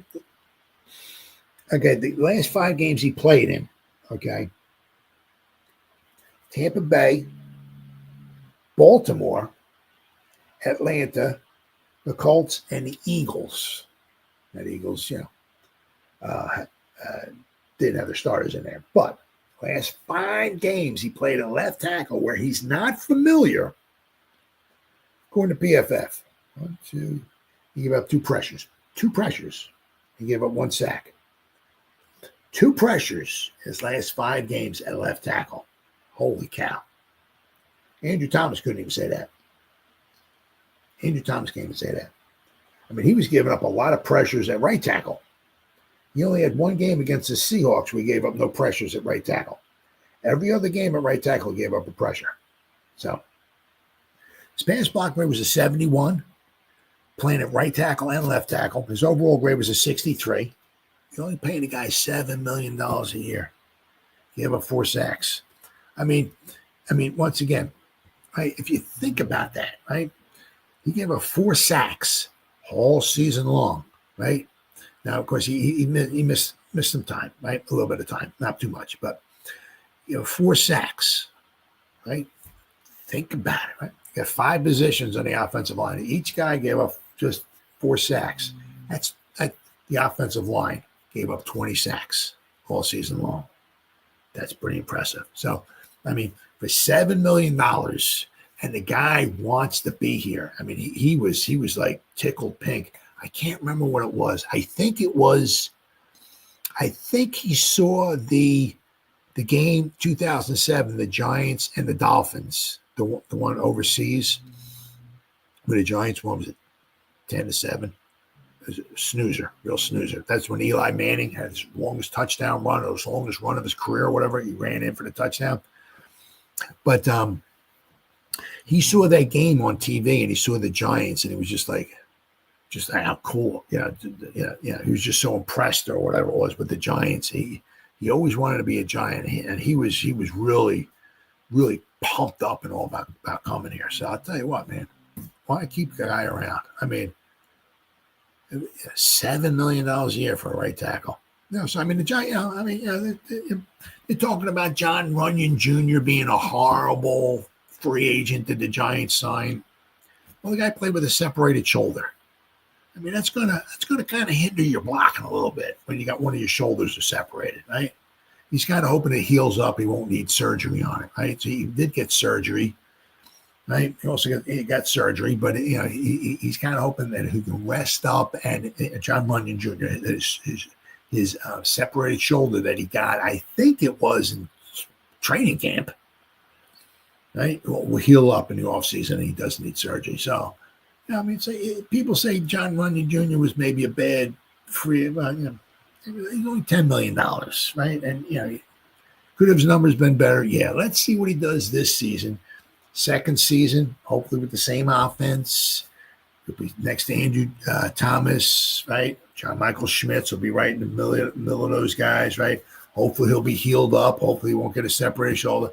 It's amazing. He didn't miss anything his first 4 years with Green Bay. He comes to the Giants, boom, injured. What? Huh? It is amazing. Absolutely amazing. Guys who never miss anything. Never. They come here and get injured. It's unbelievable. Absolutely unbelievable. But Jermaine was certainly gotta remove him. Was a very good pick. Very, very good pick for the Giants. So hopefully, between our draft class, which we had last season, hopefully Shane can almost kind of duplicate that this season, and hopefully we can bring in a couple more good pieces to the puzzle. I mean, we didn't sign Xavier McKinney, we didn't bring back Saquon, I get it, but we brought Burnsy in. I'll take Burnsy 10 ways to Tuesday, baby. That guy is a freaking warrior. Guy was injured every week. He had a different designation, the groin, a foot, or this or that. All he did was out there every week, go out there and ball out. Played a heck of a season. Great pickup. Cost a lot of money, but once again, edge rushers cost you some money. So, but got to give Shane some credit there. Give Shane credit for GVR, right? Luminor, right? Burnsy. Yeah, he brought in some good guys. And finally, we'll end up with this. 1, 2, 3, 4, 5, 6. All right, here we go. All right, let's see. Talk about that. And okay, here we go. Now this one, I just kind of made this one up by myself. This is just me just being silly, right? If you go back in time, of course, of course now obviously, if you look at the guys in the thumbnail, we're talking about baseball. But when you go back and you talk about like historians or historical baseball and all. Now, granted though, also these two guys were involved with trades. Okay, two of the now where I'm going here is we're talking the Giants and we're talking Saquon. That wasn't a trade. Okay, I get it, but these two guys, Nolan Ryan and Babe Ruth, some guy by the name of Babe Ruth. Now, obviously, one of them worked out in New York's favor, right? Because we got Babe Ruth from the Red Sox. I think the Yankees, was it $100,000? Let me see here. Let me just hear. What did the Yankees give up for Babe Ruth. Let's see, it was 100,000. The Yankees paid the Red Sox $100,000 in 4 annual installments of $25,000 plus interest. So, yeah. So, 100,000. So they paid them to acquire Babe Ruth from the Red Sox in 1919. The New York Yankees gave up cash, a mortgage on Fenway Park, and a loan to Harry Frazee, the Red Sox owner. So basically, they paid him $100,000 to get Babe Ruth, right? $25,000 a year plus some interest. So they got Babe Ruth. I mean, but that's going to go down. Obviously, is one of the worst trades, or maybe it might be the worst trade in maybe sports history, right? Certainly, maybe one of the worst ones in Major League Baseball history. But then you can also throw in there the Mets, right? I think it was we had Nolan Ryan in 1971, and in 1972, he started with the Angels. We got in return, we got Jim Fregosi, who was, he wound up playing third base. We got him in 72, and he wasn't even on the team in 73 when the Giants went to, when the Mets went to the World Series in 73. We got Fregosi. He was so bad. He was off the team by 73. So we had him. Let's see. What did Jim Fregosi? I mean, I can't even talk. Jim Fregosi. Let's see. What was his stats here? 1972 for the Mets. Yeah, I think he had like 9 home runs. He batted like 230 or some crap like that. Let's see. He had a long season, but after that, after the Mets. Oh, okay. He started the season with the Mets. He played in 45 games. Then the Mets traded him, I guess, to the Texas Rangers. So he was on the Mets. But in 72, he played 101 games for the Mets. He had 5 home runs, 32 RBIs. What the hell did he bat? He batted 230. 230. And 232. And in 73, he batted 234. So the Mets had home runs. He played in 45 games. He had for 73, no home runs. So for the Mets, he had a grand total of 5 home runs. He batted like 230, Jim Fregosi. He batted 230. He had 5 home runs in like a season and a quarter with the Mets. The Mets traded away Nolan Ryan for Jim Fregosi. All Nolan Ryan. I mean, Nolan Ryan has thrown more no hitters than any other. Let's get Nolan Ryan's right. More strikeouts than any other pitcher. Nolan Ryan. Let's get his stats up here. Yeah, I mean, Nolan Ryan. He has, let's see here, wins. 324 wins. ERA of 3.19. Strikeouts, 5,714 strikeouts. He also has more walks than anybody. He pitched for 27 years though. 27 years he pitched for, and the Mets gave up after him after 5 years. He pitched for an additional like 22 years after the Mets got rid of him. I mean, it only can boggle your mind what the Mets had with Tom Seaver, Jerry Koosman, Nolan Ryan, and in 73 they had Matt Lack too, who was a very good pitcher. They had Tug McGraw out of the bullpen.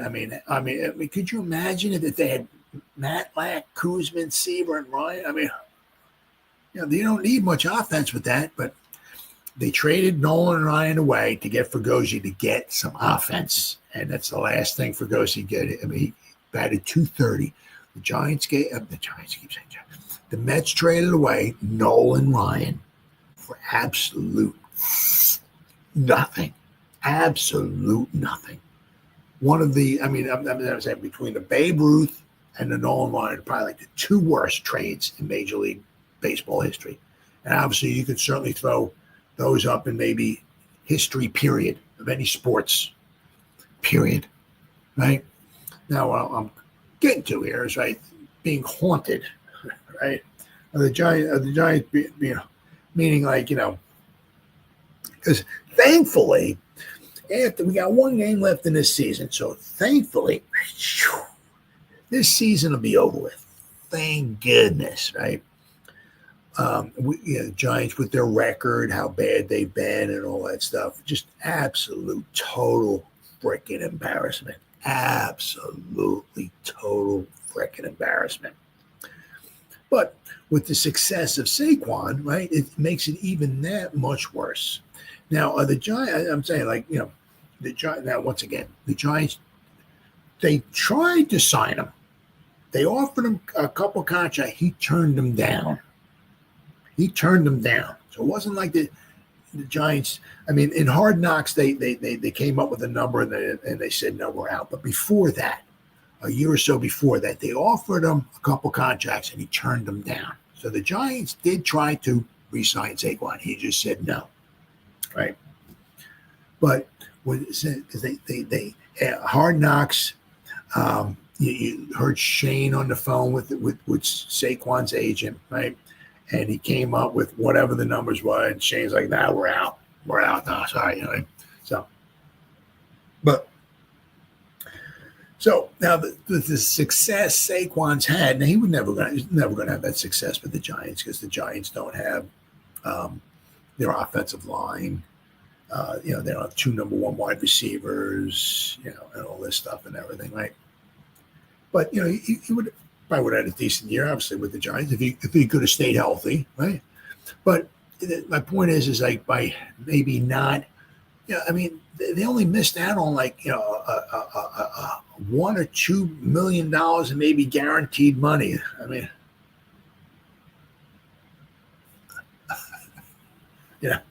he said, "No, we're out now. Nah, we're not going to come up with another couple $1 million guaranteed for our best offensive player. What do we want to do that for?" Right. And this, of course, is a couple extra million guaranteed over 3 years too. So once again, I don't know, but I mean, with the embarrassment that the Giants have had this season, right? Is this going to be like a yearly thing, like with the way Saquon's embarrassing the Giants now because of his success, and of course, then it winds up winning the Super Bowl today, right? And I said I did a video, one of my videos that shows Saquon there with that Super Bowl trophy. And it just says, "Thank you, Giants," or something like, "Thank you, New York Giants." So as you know, when he wins the Super Bowl, he's going to be thanking the Giants in front of the fans. "Thank you, Giants. Thank you." So that's embarrassing. 2,000 yards rushing, right? How embarrassing is that? I'm saying, is it going to wind up being like a yearly thing where Saquon, for the next 2 or 3 years or whatever, he's not that old yet, right? He still has some time, right? Is this going to be a yearly thing with Saquon where he's like every year getting 1,500, 2,000 yards rushing, right? Is he going to wind up becoming like one of the all-time leading rushers in football history because he went with the Eagles? Well, I mean, hey, you pick up 2,000 yards a season for, 4 or 5 years, hey, you're going to get up, you're going to start climbing the list pretty quickly, right? I mean, Emmitt Smith's at 18,000. What's Saquon at right now? Let's see here. Saquon. Barkley, here we go. All right, let's see where it pops his stats up. Here we go. What's he at right now? I guess they add the stats in for the well, maybe not, but he's at 7,200 yards. So, I mean, it'd be very difficult for him to keep replicating the same 2,000 yards. Very, very difficult. Now, he lost out on a lot of yards this time with the Giants being injured. In fact, we don't have good offense and a good offensive line. So he did miss out on a chunk. I mean, also the 1 year he got injured was at the second game of the season against the Bears. He missed that whole season, right? So he missed out on a lot of yards, and he only had like 34 yards in the 1 year. But I mean, could you imagine like if like the next like 3 or 4 seasons? Now, once again, this would be really, really hard to do, really, But But I mean, if he was averaging like 1,500 to 2,000 yards a season for the next like 3-4 years, and he goes from like 7,000 the next, like, say the Eagles extend his contract another year or something like that, and he winds up with like 13, 14, 15,000 yards rushing. The Giants have him, and he's like barely, he has like 5,000 rushing yards, and he goes to the Eagles for like 5-6 years, and he goes up to 50. He's only like, they make like the third highest rusher in NFL history or something like that. And then, of course, he winds up getting a gold jacket at the Hall of Fame because he's with the Eagles. Could you imagine that? The Giants don't re-sign him. Giants don't re-sign him because a couple $1 million in guaranteed money that they don't want to come up with. Right? So they said, we're out of it. We're out of this. We're out of the Barkley. We don't want to sign him. We got $25 million guaranteed. We'll give him. We don't $27 million. Nah, we're out of here. We're out of here, buddy. Right? Could you imagine that? And then he winds up obviously getting a gold jacket. He wasn't getting a gold jacket and continuing at the pace with the Giants.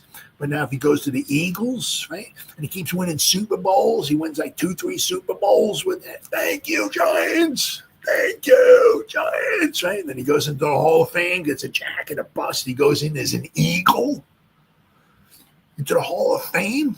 That's an Eagle. Giants draft him first, 6 years of his career. He's a Giant. And then he goes into the Hall of Fame as an Eagle. Oh, man.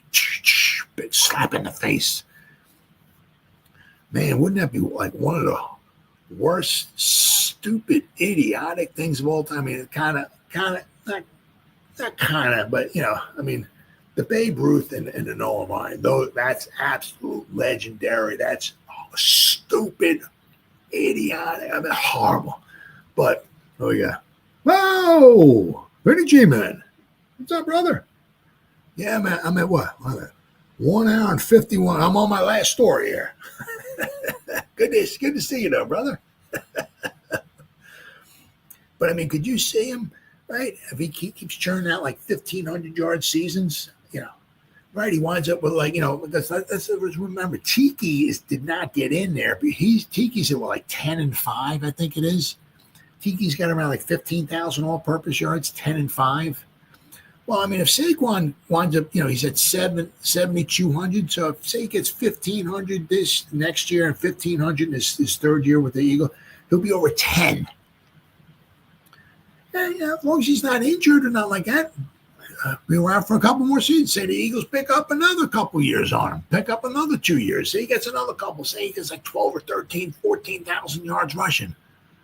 Dude's almost, jumping over people. He's got a couple Super Bowl trophies and all that stuff. And he goes in the Hall of Fame. And Joe Schoen don't want to sign him because a couple $1 million guarantee.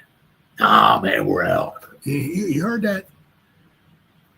Hard knocks. Now we're what do you say? 12.5 a year, 25 million guaranteed, 3 years. Oh, he wants more than that. Oh, we're out. We're out, dude. Yeah, we got that. Your best offensive player. And the thing is, I said this before, right? Hindsight's always 20/20. I get it, right? But I did say this before. I said it's, he's your best offensive player, but it's not like he's a wide receiver and he wants. What's Malik going to want? What's he going to want? $40 million a year? Huh? I mean, figure, right? If we pick up his fifth-year option, right? So he played 1 year. So we pick up his fifth-year option. That means he plays 4 more years, right? That means in the 5th year, he'll be maybe working. Fifth year. He'll be working under a new contract, a brand new contract, right? Because we have 4 years his rookie deal, and we pick up his 5th-year option. So then in the 6th season, right, he's going to get. I mean, wide receivers are what, 30, 35 now? What's Malik going to want in 5? Malik in 5. I'm not talking Wandale. I'm not talking Slayton. I'm not talking Hyatt. I'm not talking Chuck E. Cheese here.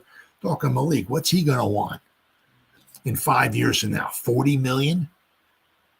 Right? He's going to want $40 million. Whatever, 35, $40 million. And your best offensive player, Saquon Barkley, you can't come up with like another 2 or 3 million guaranteed over 3 years. I mean, I'm not saying you got to come up with 3 million guaranteed each year. No, it was like I mean, if he, I think he said 12 and a half a year, 25 guaranteed, I think he said, for 3 years, 25. But you couldn't come up with 28, 29 just to keep your best player here? Yeah. Wow. I mean, just as I said, I'll keep popping this up here. I said, this is legendary in baseball, but these are two huge. I don't know if you know much about baseball. I don't know a lot about it. I know about these guys. I'm an old-time fart. This picture's from 70, 71. This is from his baseball card. 70. I think this is his 70 baseball card. 70 is that 70? Yeah, this is a 70 baseball, I think. The Nolan Ryan 70 baseball card. And this is Babe Ruth from like 1918 or something like that. This is legendary stuff. Legendary, because the 71 would be, yeah, this is a 71 baseball card. So this is legendary in baseball. But I mean, you can almost see just as embarrassing and horrible and all as this has been, with the thing would make it even that much worse. I mean, because I'm just saying, because today, right now is Sunday, right? So in whatever, 18 hours from now, 19, 20 hour, whatever, the season will be over, done. We can put it behind us and we can move on. But I mean, you can just almost, I mean, are we going to be haunted like that Nolan Ryan and Babe Ruth is like with this Saquon? Are we going to be haunted for years and years to come? Right. And I said, and then when Saquon gets, holding up all these Super Bowl trophies, woo, thank you, Giants, for letting me go. Woo. And then when if he gets into Canton and he goes in as an Eagle, oh, man, this will be one of those things that they'll be talking about almost maybe forever, especially in Giants law. I mean, Laura, oh my God. It's just this season's bad enough, and you can almost just see. I hope not, but you can almost see where they just did the decision not to re-sign Saquon might just haunt us for years and years to come. Certainly hope not. But all right, guys. Well, it's been 1 hour, 57 minutes. Benny G. Man, good talking to you, brother. So I'm not watching the Super Bowl because I'm an old-time fart. I can't stand either team. So I'm taking my marbles and I'm going home. But if you guys watch it, I hope it's a great game. I hope it's exciting. And I said the only one thing that I'll be happy about with the Super Bowl is that one of these teams got to lose. That'll make me happy. So as always, thank you for watching me live. Whoever's going to spend any time watching the replays, once again, thank you so much from the bottom of my heart. Remember, you guys stay safe out there. And as always, go Giants! Woo! Oh, yeah.